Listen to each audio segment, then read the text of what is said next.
So if you're thinking of walking your Camino, there's a lot of information out there, isn't there? It can get a bit confusing.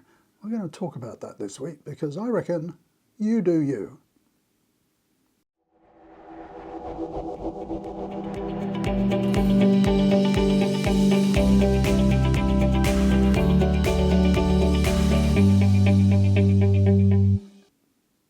So what exactly do I mean by you do you? Well, I do me, and that's kind of what I share on this channel, but I reckon you should do you.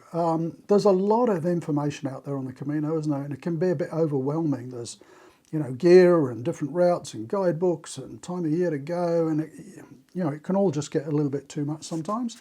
And that's why a lot of people say, just forget all of that, just pack up a backpack and go. And I think there's a lot to be said for that. But I just want to put your mind at rest over particular things that people seem to get wound up about, and it's kind of around equipment. And if you ask for tips on forums or Facebook groups about, what's the best footwear, what's the best rain gear, you're going to get a million different answers, and none of them are probably the right answer for you. So what I would suggest is, by all means, if you want to sort of ask those kind of questions online and see what people say, but take it all with a bit of a pinch of salt, and you need to decide what suits you, what suits you in terms of, what you like to do, what you like to wear, your budget and all that kind of stuff. So let's run through a few things and I'll share some examples. So footwear. So for example, on the thumbnail, I was holding up one of these. No, this is not mine, this is one of Pat's. But she wears the same shoes as me. They happen to be Hoka Stinsons. Am I going to recommend Hoka Stinsons? No, because they work for us. They work for us because we both have, special orthotics in them. We're both getting on a bit, and these have great cushioning and so on, and they work fine for us, but are they going to work for you? Who knows? You need to get out and try your own footwear. You might like boots, you might like sandals, you might like trail runners, you might like all manner of different things. You need to find out what works for you, and with footwear particularly, I'd suggest getting out to a good hiking store, going along with the socks that you're going to wear on the Camino and just trying lots of different ones. And you'll hear bits of advice about, get half a size bigger, a size bigger. I tend to follow that. That's what I do. I actually go about a full size bigger. But you do you. You find out what's suitable, what's comfortable. All I would say on footwear is that if you are trying out footwear and something doesn't quite feel right, maybe they're pinching a little bit, maybe they just feel a little bit too narrow, maybe as you go up one of those little practice ramps you feel your heel lifting a bit, try something else. Because if you're not 100% happy with them, it's probably not going to work for you on Camino. How many shoes have we tried?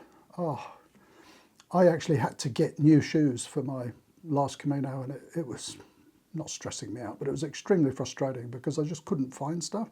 I must have tried 20 or 30 different ones. I eventually got some similar to Pat's. I don't love them, but they work for me. They worked for me on my last Camino, and I came home and bought 3 more pairs because they're the closest sort of thing to perfect for me, but that doesn't mean they're perfect for you. What's another thing that people get wound up about? Packs. Different types of packs. I've read stuff recently about people wanting ultra lightweight packs. That's fine if it works for them. What works for me is a pack that's really comfortable. I mean, our packs weigh about 1.4 kilos. Some people would throw their hands up in horror and say that's way too heavy. Mine's only 500 grams. You do you. Personally, those ultra lightweight packs I don't find very comfortable. It's a bit like having a holdall on your back. I like the comfort of those slightly heavier packs. They've got all the padding and the proper hip belts and things, but doesn't mean to say it's the right thing for you. Another thing that people really get wound up about is poles, hiking poles. Should I use hiking poles? Should I not use hiking poles? You need to make up your mind about that. I use them because I have bad joints in my feet, I have bad knees, and by using them correctly and putting a lot of downward pressure on them, I find it takes weight off my joints and it helps me a lot. If you're young and fit and strong, you're probably not going to need them. Again, you do you. Rain gear. There's 2 completely different camps here at least. There's the poncho brigade who love the ponchos. They're lightweight, they're easy, they're cheap. You can throw them on easily, they cover your pack, all those sort of benefits. Personally, I don't like them. They flap around and you've got this wet fabric sort of flapping around in the wind. I like rain pants and jackets. Some people hate those because the rain pants are awkward to get on, and the pants and jackets are generally quite expensive. Again, look at the options, see what suits you, what you like to wear, your budget and so on. There's nothing wrong with either of them, but you just pick what suits you. Accommodation. Oh, there's a huge range of preferences there, isn't there? I started off on my very first Camino only using private accommodation. I kind of didn't feel comfortable staying in, community dormitories. I don't know why. I kind of like my privacy. I haven't been in dorms since I was a teenager. And Pat was the same on her first couple of Caminos. And yeah, I just felt a little bit more comfortable having the privacy of a private room. Now, no, I like to mix it up. I actually, not forced myself, that sounds ridiculous, but I made a point on my last Camino of trying out lots and lots of different types of accommodation. So lots of albergues, private albergues, municipal albergues, donativo albergues, they were all great. But you do what is comfortable for you, that's what I'd say. What about the route? Everybody wants to walk the Camino Frances on their first Camino.